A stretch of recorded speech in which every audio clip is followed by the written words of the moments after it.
Good evening. My name is Simon Stacey, and on behalf of the Royal Aeronautical Society and the Society's Rotorcraft Specialist Group, I'd like to welcome you to the 2020 Alan Bristow Memorial Lecture. We are, of course, delivering this year's lecture under unusual circumstances, and the Society would like to extend its best wishes to you and your families. It's gratifying to note that whilst we're not gathered at Hamilton Place this year, the opportunity that this webinar gives is for us to reach out to a much wider audience, and we welcome you all. We have an excellent speaker this evening presenting a fascinating topic, so I'll be brief.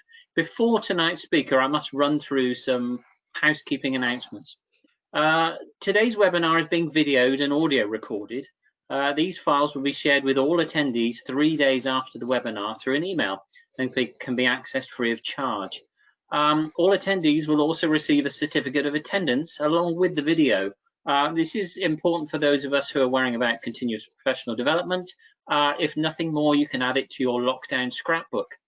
We invite your comments and questions. You will find a questions tab in the GoToWebinar platform box on your screen. That should be down the bottom of that GoToWebinar platform box. If you have questions during the presentations, type your question in, and we will answer as many of those questions as we can at the end of the webinar. We may not be able to answer them all, depending on how many we get.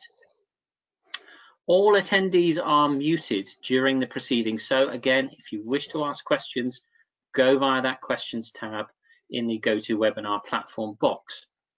To the running order then, the presentation will last approximately 45 minutes, after which we will go into the question and answer session. The webinar will end at 7 p.m. And now to introduce you then to this evening's speaker, Lee Evans, Senior Test Pilot of Leonardo Helicopters. Lee left the Royal Navy in 2018 after a varied 28-year career as a marine engineer technician, ship's diver and helicopter pilot. During that time, he was involved in a broad spectrum of operations, and Lee will highlight these briefly in his talk. Most notably for tonight, Lee spent 2 seasons flying from HMS Endurance in Antarctica. Lee went on to qualify as an EASA Class 1 test pilot at Empire Test Pilot School in 2009, serving on the Rotary Wing Test and Evaluation Squadron for Lynx Mark 9A, Wildcat and Merlin. He's been a flying instructor on 8 different helicopter types and a flight test tutor for both Empire Test Pilot School and the US Naval Test Pilot School. He's a senior test pilot at Leonardo Helicopters and will touch briefly on the flying he's doing today. So now on to tonight's lecture. We'll hear an incredible aviation story about operating Lynx helicopters to a Royal Navy icebreaker in the harshest environment on our planet.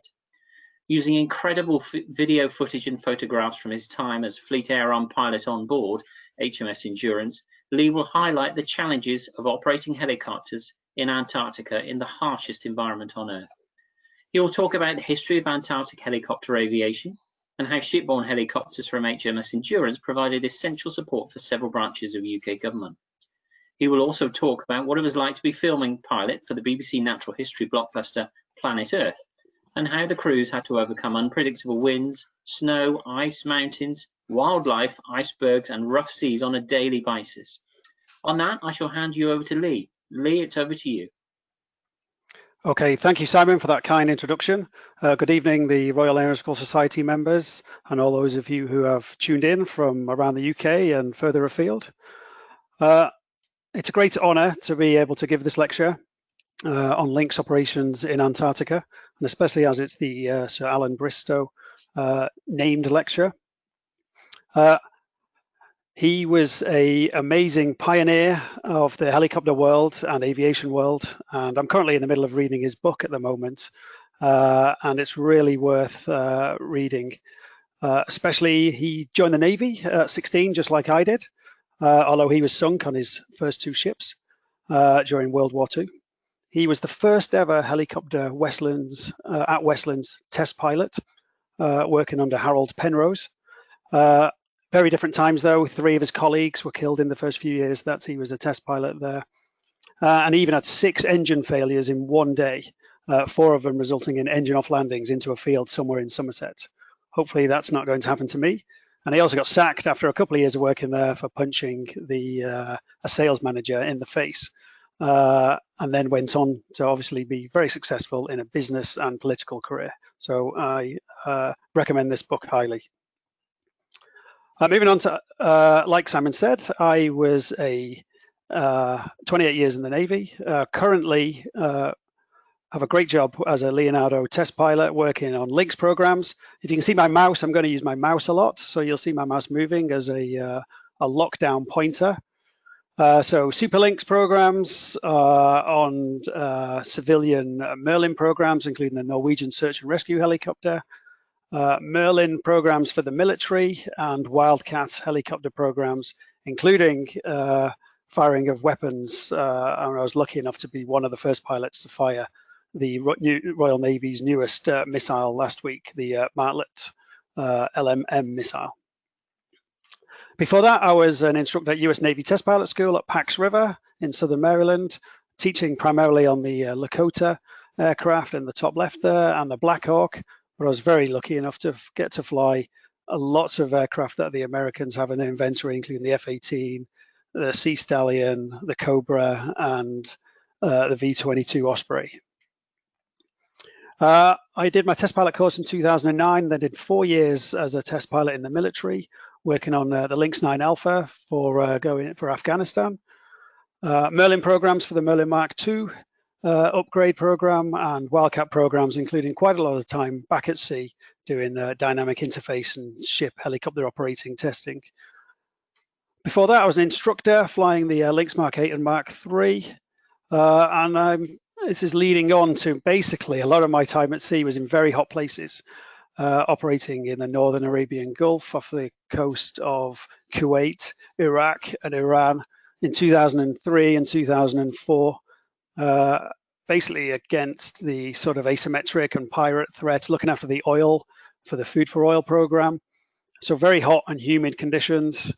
This shows the outside air temperature gauge at over 55 degrees C, taking off up towards the Shat Al Arab. So very hot and humid conditions, and landing at Basra Palace, it was even so hot that it melted the tarmac. So as you can imagine, I was getting very used to operating in hot climates. I spent a lot of time in the West Indies as well. So when I got a phone call in 2005 to say that the pilot on board HMS Endurance had had his eye socket broken in Peru playing rugby, and would I like to replace him? I thought for about 30 seconds and obviously said yes, and that was the start of the adventure.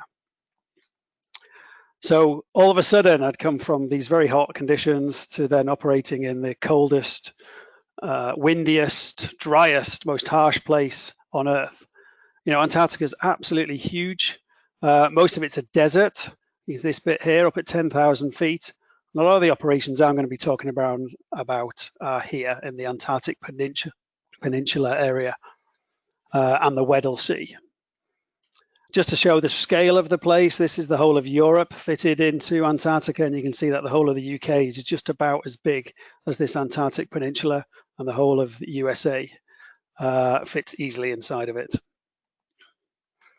So I'm going to be talking about the history a little bit, about the ship itself, the aircraft, the roles that we did, the environment and the challenges, and the future of Antarctic helicopter operations. So moving on to the history. The first Endurance wasn't around for very long, but had an amazing story with Sir Ernest Shackleton as the captain. And they were going to do the trans-Antarctic crossing, but it was an ill-fated journey, and the ship only lasted till 1915. They were basically stuck. They left South Georgia here and were basically stuck on the ice for 2 Christmases on a ship that was being crushed by the ice slowly and sank at the end of 1915. 27 men. They then waited on the ice in upturned boats before then rowing to Elephant Island with nobody on, a very inhospitable island that's really never been visited before then realizing that the winter of 1916 was coming. So 6 people, including Sir Ernest Shackleton, sailed for 3 weeks to South Georgia to then try and get hold of some Norwegian whalers so they could then try and save the rest of the 21 men who were living in these upturned boats. That didn't happen for another 5 months because of the sea ice.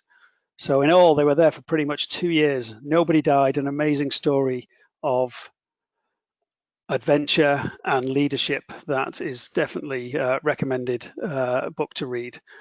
This is where they landed in South Georgia, and they then had to cross the mountains, and it took 36 hours with no maps to try and get to Stromness, which was this Norwegian whaling station. And that's them taking photos as they went across. So an amazing story, and there's the book title. So going on to the Royal Navy and aviation in Antarctica, HMS Protector was the first ship to have helicopters on with the Westland Whirlwind. Then there was the Red Plum, which was another HMS Endurance with the Wasp on board. And she was actually the only ship in the southern hemisphere when Argentina attacked South Georgia and the Southern Thule Islands and the Falkland Islands. So there's an amazing book called Beyond Endurance, which is about that journey, which is a great book to read as well. There's the Wasp itself, which is obviously quite a small single-engine aircraft to be operating in Antarctica with limited power and tail rotor authority. So it must have been highly challenging operating that from the back of a ship in those conditions. So on to the latest HMS Endurance. She was an ex-Norwegian polar cruise ship that was converted to a Royal Navy ship in around 1991. 6,200 tons, crew about 125, which surged to over 200 with all the scientists on board. She only did 15 knots max, which was a little bit of a worry when you've got to travel nearly 9,000 miles to Antarctica. 2 Lynx helicopters, lots of survey boats on there, a multi-beam sonar, which I'll talk about more, and she was a Class 1 icebreaker as well. When it's called an icebreaker, but she actually had an ice knife. So on the front, she had this big ice knife, which was pretty sharp, and she used to ride up onto the ice. You can see in the bottom left here, and then use her weight to then cut through the ice. And this is a photo of her going through the ice. In reality, here the ship actually got stuck in the ice and had to turn around because the ice got a little bit too thick. So we had to go all the way around this huge ice floe. The back of the ship was all converted, so it had a hangar, so 2 helicopters fitted into here, so they had to have the rotor blades folded and the tail folded so they would both fit in to the hangar. And this is the flight deck, so a single spot ship, but for 2 helicopters, which has its challenges when you're both airborne and only one can land on at a time, and then it takes about 20 minutes to put the other one away. Onto the aircraft itself. So basically the Westland Lynx, it was modified as an ice variant, which didn't mean very much really. It was painted red, had a picture of a penguin on the side, and the bottom of it was made pretty clean so we could land in the snow. So you can see underneath the aerials, a lot of them had been moved to the tail. So 2 GEM engines, British Experimental Rotor Blade Project rotor blades, and a conventional tail rotor, a rigid rotor head, so made her very maneuverable, and basically the same configuration of the aircraft that still holds the world speed record for a conventional helicopter.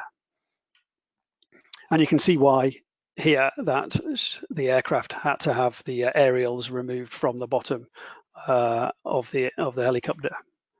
Inside, you can see pretty old technology, very different to the Wildcat that I fly now, which is the latest generation. We've got a radar so we can find the ship. No VOR, no ILS, no other navigation aids, including TACAN. Standalone GPS, but there's not the greatest GPS signal down there, and a Doppler TANS navigation unit. So quite an old way of navigating, even in the 21st century. So we even had to get out a map, which generally a lot of crews don't use nowadays, as we all have moving maps and tablets and things. So here you can see a map with lines on with a standalone GPS. So the flight itself was part of the ship's crew. We were embedded into the ship, 2 pilots, 2 observers. We would fly as a crew with a pilot in the right-hand seat. Either could be aircraft commander, and then you'd have technicians, mechanics, air traffic controller, survival equipment specialist, and a photographer. And a lot of people were dual trained as well. So they could be search and rescue swimmers. Very tight-knit, sort of highly trained crew. It doesn't really look it here. We're in the middle of a beard growing competition. And I think we've even got a pirate lookalike. So putting this helicopter out, it was pushed out in the morning, it was spread, the tail was spread, and then the aircraft would take off, and then the same would happen to the other aircraft. So there's the tail fold mechanism with the engineers working. Very picturesque place, but obviously very cold to be working outside a lot. And then that's just about to launch the helicopter with the other helicopter in the background. So the journey itself, we would leave Portsmouth in around September, and it would take 6 weeks to get all the way down to sort of Antarctica at 10 to 12 knots. We'd do lots of training on the way. It'd obviously be very hot on the way. We'd go to Madeira, we'd go to somewhere in Brazil like Rio. We'd sometimes go to Uruguay or Argentina. Basically resupply at the Falklands, and then we would do sort of 5, 2, 3, 4 week trips down to the ice, back again to resupply with lots of equipment and scientists, and then either go back via the west coast of South America through the Panama Canal or back via South Africa, and then all the way back home in spring the next year. So we would mainly operate, as I said earlier, on the Antarctic Peninsula, and these are all British Antarctic Survey bases that we would sort of help resupply. So we would be operating the Falkland Islands, South Georgia, and this huge area of the Antarctic Peninsula, and this Halley ice station as well. So this is a typical, lines of where we would go. So from the Falklands, maybe spend sort of 3 weeks in South Georgia, go to the southern Sandwich Islands, southern Thule Islands, South Orkney Islands, and then onto the peninsula. We would generally spend sort of 2 or 3 weeks in one place, doing much work as possible, and then go back. So long days, lots of flying, and then do as much science as possible, and then go back to the Falklands or to Punta Arenas or Ushuaia, to resupply. And this is Patagonia here with the Straits of Magellan and the Beagle Channel. So South Georgia itself was the first place I went to on my first work period, an incredible island where Sir Ernest Shackleton actually died some years later of natural causes, and that's where he's buried. It's about 75 miles long from top to bottom. This is the first day I was flying there, taken from the helicopter, so you can see the mountains just come straight from the sea, up to 12,000 feet. And these are the huge glaciers. There was lots of whaling stations on there, and the area still suffers from that. So up until the sort of 60s, that there was large whaling stations, a lot of Norwegian whaling stations, and this graphic image shows, what it would have been like in the sea around there. And the whales are still pretty decimated around the area, and hopefully, there's a lot of stuff being done to try and get them back. This just shows, the size of some of the icebergs that are coming off some of the huge ice flows. So this is like a 40, 50 mile long iceberg that, spends possibly years drifting around, getting smaller. That is obviously adding to climate change. Halley Ice Station, I never actually got to go there, but I have some photos just to show how amazing it is. And generally, it was every other year that Halley Ice Station was resupplied. But it looks like something out of The Thing. So this is on the ice shelf. It can move with the ice flows, which it has to do. And pretty spectacular. And obviously showing the Aurora Australis. Okay, so Rothera Research Station is one of the biggest British Antarctic Survey base, and they have actually their own airfield as well, and up to sort of 200 or 300 people, scientists there in the summer. So we would support the Foreign Commonwealth Office, the British Antarctic Survey, the Hydrographic Office, the BBC, the British Schools Exploring Society, and we do lots of search and rescue as well. So the Antarctic Treaty, this is basically what the Foreign Commonwealth Office we would police and help police it down there. So nobody owns Antarctica from 66 degrees south, but everyone has territorial claims on it, including ourselves. So you can see ourselves, Chile and Argentina all try and claim, if the Antarctic Treaty was to break down, this sort of significant area of the Antarctic Peninsula. And we would visit lots of different bases, maybe up to 20 bases from all the different nations, and just making sure there's no weapons there, all the waste is being disposed of properly, and that they're doing science as well. It's all in the name of science within the Antarctic Treaty. And obviously everyone seems to put their own flag up on their own little bit, what they think maybe theirs of Antarctica. For the British Antarctic Survey, we would do lots of load lifting. So sometimes we'd load lift forward and aft at the same time, taking lots of science equipment and personnel to do their science, sometimes leave them there for a whole year. So lots of tents and equipment that they could live on the ice for possibly up to a year. That's a picture from the bridge of us doing load lifting with the observer in the back, so me in the front right, and obviously keeping an eye on the load in the hanging from the aircraft. That's us up at 6,000 feet, resupplying, or basically building a base that was going to drill an ice core 3,000 foot through Mount Haddington, looking at climate change. And all sorts of different equipment that we would take up there, including obviously lots of wood to build these bases. And a picture of a scientist. We would drop off scientists. We were very lucky to have the leading scientists in the world with us, and we would land on, shut down, get out, and go and do science with them, which was amazing. Then take them to the next spot. We would take all their skidoos and motorbikes and quads. Obviously, we weren't supposed to. We landed on here, had lunch, and had a little go of the quads. And I think they were a little bit miffed that they only had half the fuel they were expecting when they actually arrived. Okay, for the UK Hydrographic Office, we would do a lot of work for them, surveying.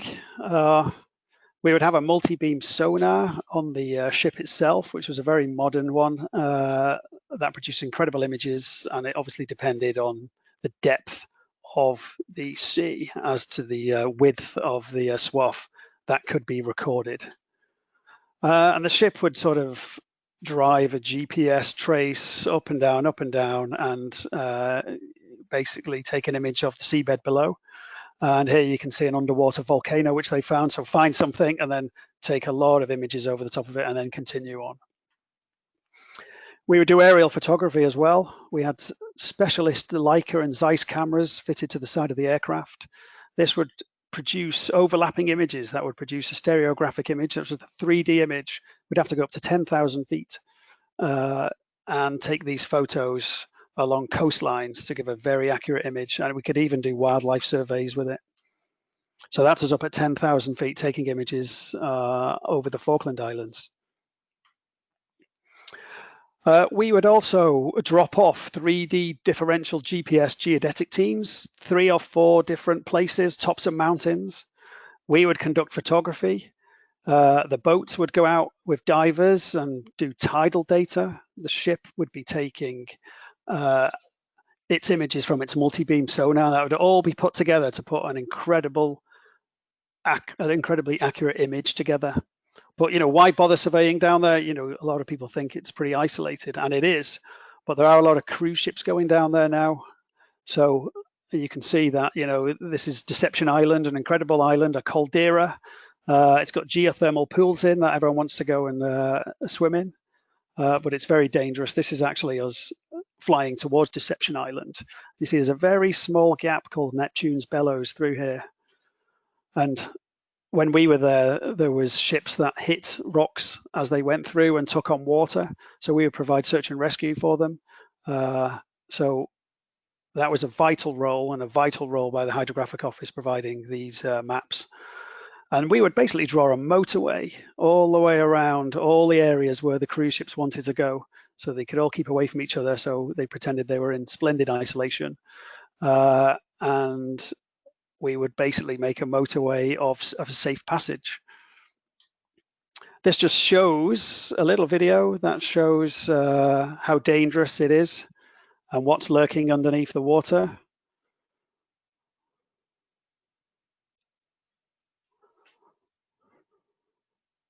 So we're just flying through some of that motorway, that safe passage of motorway that was has been taken by the multi-beam sonar and then datumed by the rest of the data. You see these big red spikes,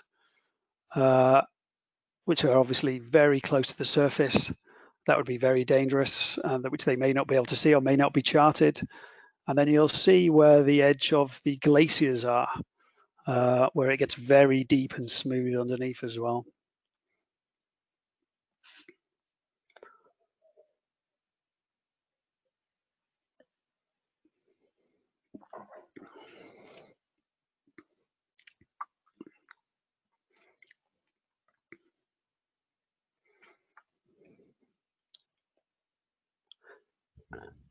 If it looks like the pilot's not very good flying this, that's because they asked me to do it and thought I might be qualified to fly this around the simulation.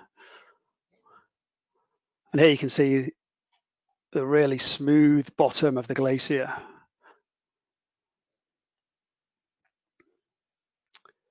And the edge of the glacier here. Okay. Working for the BBC I was very lucky to be down there while they were filming Planet Earth and Blue Planet.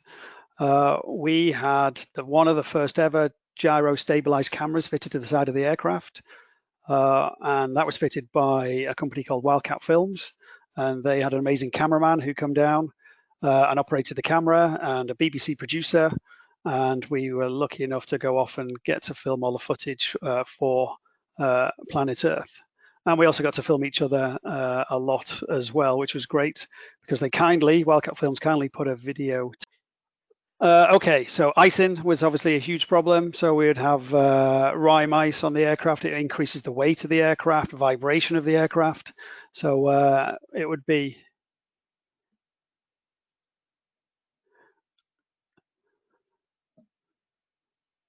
a huge problem having ice on the aircraft, including increasing the vibration and weight. So this just shows the front of the aircraft after a day out flying, and like an inch thick layer of ice on the front of the aircraft. And you can see the visibility and it was very moist and cold, and that's when the ice would build up on the aircraft, and it was pretty dangerous conditions, sometimes not normally known as icing conditions because the visibility is actually quite good here. But because it was so moist, the ice would stick to the aircraft. You have to be really careful. A lot of recirculating snow. So again, isn't very good for the engines operating in this environment, and visibility. Operating very high, up at 10, 12,000 feet on the edge of sort of the normal sort of human limits without oxygen was interesting operating that high. Lots of nice pictures of clouds now, but they look very nice. But lenticular clouds, very beautiful, amazing cloud formations, but they would show the onset of standing waves. So very dangerous, very turbulent conditions that we were operating in. And here's us operating up at, in the lee side of a 12,000 foot mountain, taking photos in very turbulent air. And this just highlights it. This is a Wasp, obviously, a long time before I was there. That crashed, just with the wind that was changing direction, and they ran out of power and crashed on a beach with Sir Rex Hunt, who was the governor of the Falkland Islands in 1981, 1982. And the ship itself didn't really have much of a bilge keel or stabilizers because it was an icebreaker. So it was when it was rough, it was the ship used to move around a lot. So landing on the back of a ship like that is quite challenging. Wildlife, lots of nice pictures now, but obviously incredibly dangerous to a helicopter. This is a wandering albatross, a huge bird, 6, 7, 8 foot wingspan, mate for life. Absolutely beautiful, but obviously don't mix very well with helicopters, and we would obviously have trying to avoid as many as possible. We were in formation with the other helicopter, and the helicopter in front of us hit this bird, and they were very lucky to make it to some cliffs. While they were there, though, the wind started picking up, huge katabatic winds that build up, 10, 20, 30, 40, 50 knots. And then only a few minutes later, they can be up towards 100 knots of wind. So the helicopter almost started moving. They deemed the aircraft safe, took off, landed back on the ship. So that's them getting put away, while I'm now waiting in this 80 knots of wind to land on the back of a ship. So pretty crazy conditions to operate in. It can all go very wrong very quickly. This is a petrel. There's lots of them around the coast, and they're very aggressive birds as well. But obviously, it sort of shows that you need a good windscreen and make sure you fly with your helmet and your visors down. With lots of birds around. This just shows the amount of birds in South Georgia. It's very difficult to see what this is, but as I get closer, you will see, start to make out that these are penguins, hundreds of thousands of penguins on St. Andrews Bay. I always put this picture up because he just looks like, he's with his mates and he's sort of wearing the wrong shirt as a teenager, but he's a young penguin about to get rid of his down and become an adult penguin. These are king penguins. Again, king penguins. We've got lots of gratuitous pictures of penguins now. This is in the Falkland Islands. More king penguins. My daughter was born while I was down in Antarctica, and I used to take a little penguin teddy bear with me, which is at the bottom here, and that was a photo taken for her. And I used to fly with it as well. Unfortunately, its beak had a little bit of sort of metal wire in the front of it as well, and it wore a hole in the front of the windscreen. So it was actually quite an expensive penguin, and I got into a little bit of trouble. This is a emperor penguin with their chicks, which obviously you can see look very different to the king penguin chicks. These are the biggest penguins. A gentoo penguin, a chinstrap penguin, and a Daly penguin. I think that's a Magellan penguin. And I think these are rockhopper penguins. So incredible. And another teddy bear that we took with us. Okay. Seals. There was lots of seals down there, and all look very tame seals and very beautiful seals, but they were covering the beaches. And you had the bull seals for the elephant seals would get very territorial. So they would fight with each other on the beaches, which was pretty amazing to see. But also they'd get very territorial, even with helicopters as well. There were leopard seals down there, which are very dangerous, especially for divers. And when I was not down there, but a few years before we were down there, a diver was actually killed by a leopard seal. Fur seals, there's millions of fur seals in South Georgia on the beaches, and they have sort of taken over the food chain where the whales were, and these are incredibly territorial as well.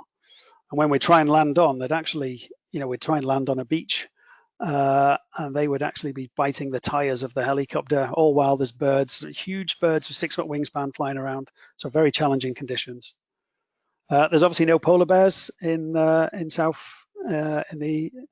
southern seas, but we took our own polar bear with us just to confuse things.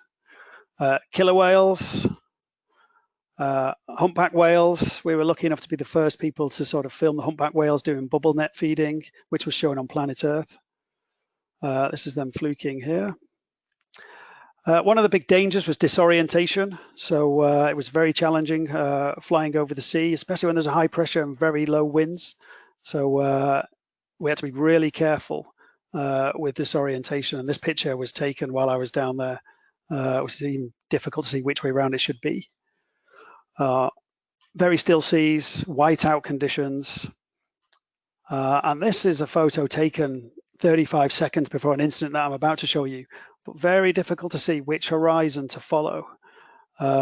Unfortunately, the radar altimeter froze in this as they were descending slowly towards the sea, and only 30 seconds later they crashed. Luckily, they were all survived and are back flying in various roles. But it shows sort of the dangers of operating over, low visibility and flat light conditions.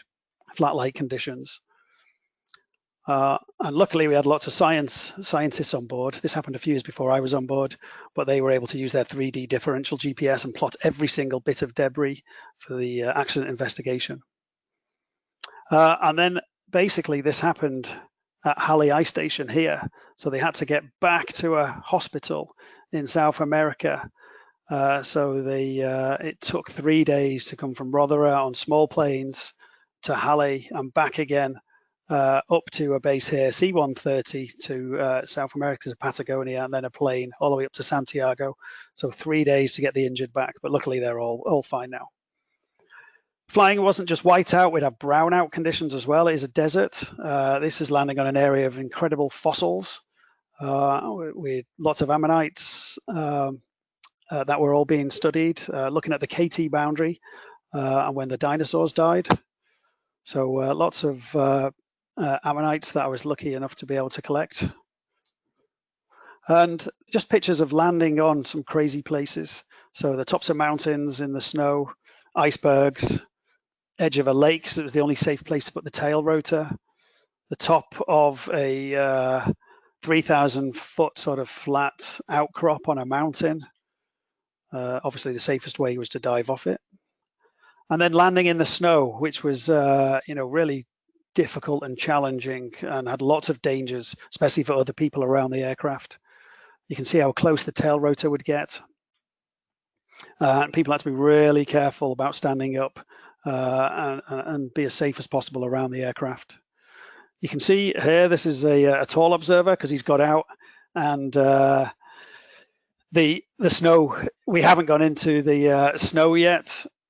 Oh, sorry, we have gone into snow. We sank into the snow, and he's standing on it. And obviously, if it's the other way around, and he sinks into the snow and we haven't, he looks a lot smaller. So you could tell how deep the snow was by how tall the observer was when he got out. Landing on sloping ground, again, very dangerous. You're still flying the aircraft when people obviously wouldn't be a good idea to walk up the hill. So obviously operating down the hill. And then you've got glaciers. These glaciers have got huge fissures in them. It's hard to see the scale. This is like 300 foot high, which is, huge dangers when you're flying over these, if you did especially have a problem. They make for an amazing pictures, monographic pictures. Landing on icebergs in this zero visibility, we would basically use smoke, orange smoke, that would stain the snow and give us some definition and also give us an indication of the wind direction. Operating late at night because it doesn't go dark. So we were operating till 10, 11 o'clock at night, which was another danger. It would generally be very calm conditions. And obviously you've been working on a very long day, and this is coming back to the ship, possibly 10 or 11 o'clock at night. So what happened to HMS Endurance? Unfortunately, a few years after I left in, I think 2008 or 2009, a sea valve was left open in the main engine room, and the ship almost sank and had to be saved. And then it was taken back to the UK, and it was never actually fixed. And there's a great story by the XO at the time, Tom Sharp, of the leadership and everything that was required so the ship didn't actually sink itself. It was taken over by HMS Protector, which is the current Royal Navy ice patrol vessel, but it doesn't have an organic helicopter capability, but they're doing a great job down in Antarctica, and they'll be sailing this September. Everyone's heard of the boating at Boatface. That's for the British Antarctic Survey, but it does have a name now, the RAeS Sir David Attenborough, and hopefully the ship will be sailing soon for its first voyage to Antarctica and to the polar regions. So I have quickly gone through the history, the ship itself, the aircraft, the role. Hopefully you see the multifaceted role of the Royal Navy down in Antarctica. Talked about some of the challenges that we have to come up against, and the future of Antarctic aviation. Unfortunately, the Wildcat helicopter isn't fitted at the moment to be an Antarctic helicopter, so there are no Royal Navy helicopters down in Antarctica at the moment. This slide just shows that you can still have fun down there, and you're never too far away to put your fancy dress on. I will just quickly, one more time, try and play a video.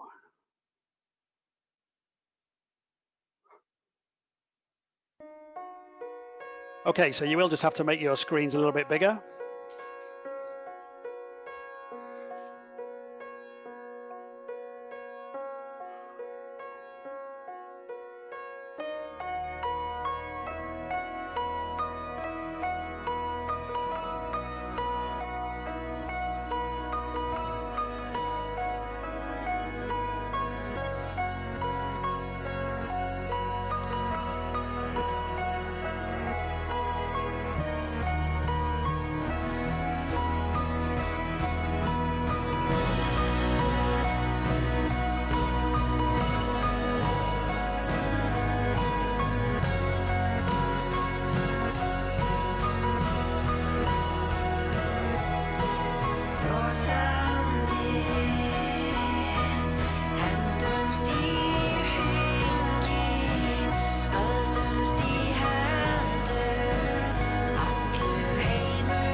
Okay, so that's me now complete. Thanks very much for listening. Apologize for some of the technical difficulties. Who would agree to do a webinar? I can guarantee it went really well during the practices. But thanks for listening. And I'm going to hand over to Simon, so he's going to field some of his questions. Lee, thank you so much for that. That was absolutely fascinating. Clearly flying in some incredibly challenging environments It's a shame that the thing that kept us on the edge of our seats this evening was the IT, but we overcame it in the end. We ran the videos. That's the important thing, because they Yes. are spectacular videos. We've been taking questions during the presentation, so we'll turn to those now. If anybody in the audience has further questions to ask, remember to go to the chat box down the bottom of the GoToWebinar dialog box. So the first question I have this evening, actually, I will ask the first question if I may. Of course. So it does link into questions. We're all thinking the same things. What was the ice protection? What were the ice protection measures, if anything, additional fitted to the aircraft? From my perspective, as you won't be surprised, you know, did you feel there was a particular hindrance with the lack of rotor ice protection? There was no other measures really fitted to the aircraft apart from pitot heat and anti-ice windscreen heat. So there was anti-ice fitted to the actual aircraft itself, but a restricted ice protection down to around -8.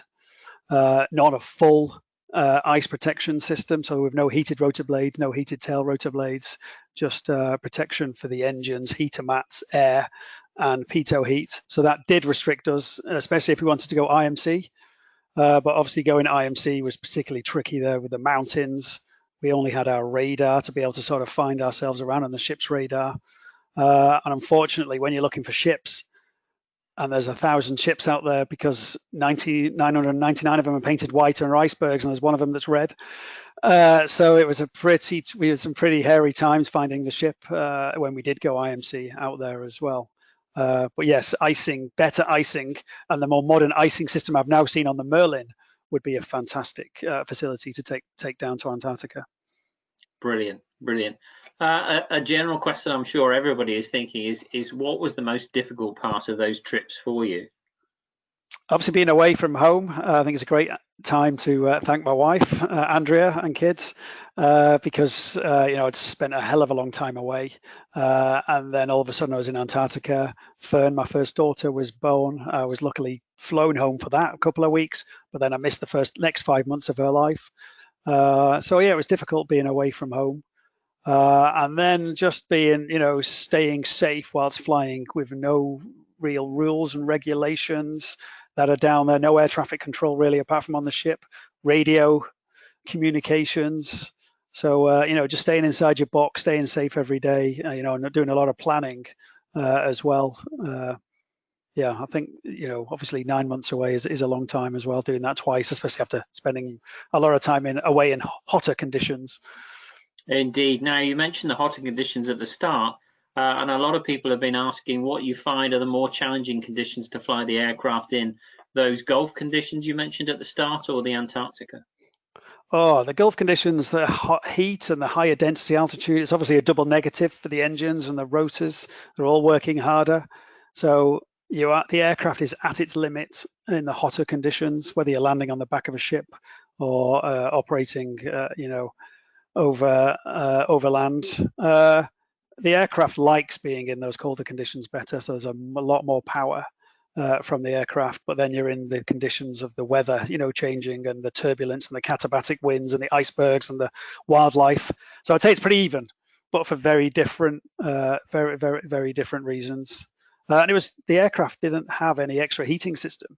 So we're in diving suits all day. You're in a diving suit for 10, 12 hours. Sat on a life raft with your gloves on, freezing cold. I only learned once to put my hand out the window and see how cold it was without my gloves on, and luckily it didn't fall off. Excellent, pleased to hear that. Were you flying single pilot all the time? So it's a single pilot aircraft, but definitely not a single crew aircraft. So the observer, who could be the aircraft commander, they're in the left-hand seat, and they're doing all the sort of navigation and a lot of the communications and updating the systems. They're also getting out and helping the scientists all the time. They're doing all the load lifting as well. Search and rescue, they man the winch. So it's a real team effort. Single pilot, definitely, because there's no sticks in the left-hand seat at all, but definitely twin crew. Excellent. We saw ice accretion in some of those photographs. Did you suffer from rotor icing at all during any of your flying? When we landed back on a couple of sorties, we did have some rotor ice. It wasn't very often. We were trying to stay out of those conditions that would give the rotor ice. I once forgot to put the pitot heat on, and I did see, a crazy ice formation on the pitot tubes. So yeah, it definitely drills you to making sure that you understand about icing and that you do your icing checks. And luckily, they were very light aircraft, way away from their maximum all-up mass. So I think, a heavier aircraft closer to its limits, it would have affected it a lot more. Understood. Thank you. In terms of operating the aircraft from the ship, you mentioned an approach with 80 knots of wind. I mean, that's well outside of the normal envelopes that you're expecting to come back onto a ship. Were those procedures in place for you to understand how you were going to do that, or was that practice that was passed down from others? Not really, no. I mean, generally 50 knots was the limit from ahead, and you'd get a lot of turbulence and eddies coming from the superstructure. But weirdly, that 80 knot wind was easier than many 40 knot winds from the port beam or from the starboard beam, where the tail rotor's working a lot harder and you're getting turbulence from other things. So it wasn't as difficult. And because the wind was so strong, the ship was basically sat straight into it. And the sea state itself was pushed flat by the, so even though it's 80 knots of wind, it wasn't sea state 10. It was like flat calm because the wind had blown the waves flat. So on that one occasion, it actually wasn't that bad. A swell is much worse, when you've got a wind and a swell and the ship moving around a lot as well. Indeed, and the ship did seem to be moving a lot, as you mentioned, the keel design. A practical question now. How did you get the resupply of critical parts and spares that you wouldn't normally carry on board the ship? We would have obviously a bigger critical list on the ship, so we would carry a lot more spares than normal, including spare engine and things, spare rotor blades. That could all be changed by the whole team, so it's testament to the engineering team. They can change anything on the aircraft. But there was support from the UK, and the air bridge that went to the Falklands was basically that. So we would have supplies taken down on the weekly flight, and then they would often be flown out to us by the search and rescue helicopter that was on the Falklands as well. Once we got within 100 miles, they could drop it off, then we could fix the aircraft. It didn't happen very often, and then we would generally go back after a month, and then the aircraft would go into deep maintenance. So the engineers had a tough job of clearing all the maintenance for like a lot of hours and a lot of time for then get back to the Falklands. Windscreens as well, as I understand. Changing windscreens, unfortunately, yes. Did you have to pay for that, by the way, or should we move on? Yeah, you move on, yes. Understood. Okay, there was one last question that I wanted to ask, that if you were come the days when we are operating from down there again, perhaps with a Merlin, as some have suggested this evening, if there was one piece of advice you'd pass on to those pilots, what would that piece of advice be? Oh, wow. Have your kids before or after, not during your deployment. Do lots of practice of snow landings and windy conditions. Go and operate in Wales or the Alps before you go down there. Definitely get your flying in mountainous conditions sorted. Get comfortable with deck landings, which generally most naval pilots are, and just integrate into the ship. It's a much better atmosphere when the flight are fully integrated with all the scientists and engineers and chefs, navigators on board the ship. So it's a real amazing camaraderie on the ship, and you meet some amazing people with all the scientists on board as well. So just, and again, really enjoy it as well. Enjoy your time on there, because even though it's now, 14 years ago that I was on there, it's still definitely my most memorable job in the Navy. Brilliant. Well, thank you very much again for that. I'm going to have to start to draw things to a close now. Firstly, I'd like to give the thanks to the Royal Aeronautical Society to Lee for presenting this evening under these challenging conditions. I'm sure I speak on behalf of not only the Society, but also the gathered audience when I say your lecture was extremely engaging. Thank you also to the audience for your participation during the question and answer session. I'm sorry we weren't able to get through all of the questions. There were some great questions there. I'll remind you again that there will be a video of this webinar, particularly if you've encountered difficulties with following the presentation this evening. There will be a video that goes out in an email to you in 3 days' time, as well as that certificate of attendance. At the close of the event this evening, there will be a survey pop up on everyone's screen. The Society asks that you take a few minutes to complete that in order that we can refine how such events are run, and also to understand what other topics you may wish to see at future events. Once again, I'd like to thank Lee for joining us and for sharing his work today. If you want to continue the aerospace theme this evening, then after this, go to NASA TV. We have the first manned space flight from US soil since 2011, which should be very exciting if they get off this evening. Again, they're looking at weather. But from the Royal Aeronautical Society, we hope you found this evening's lecture engaging and hope that you will join us again. Enjoy the rest of your day and stay safe and well at home. Goodbye. Thank you.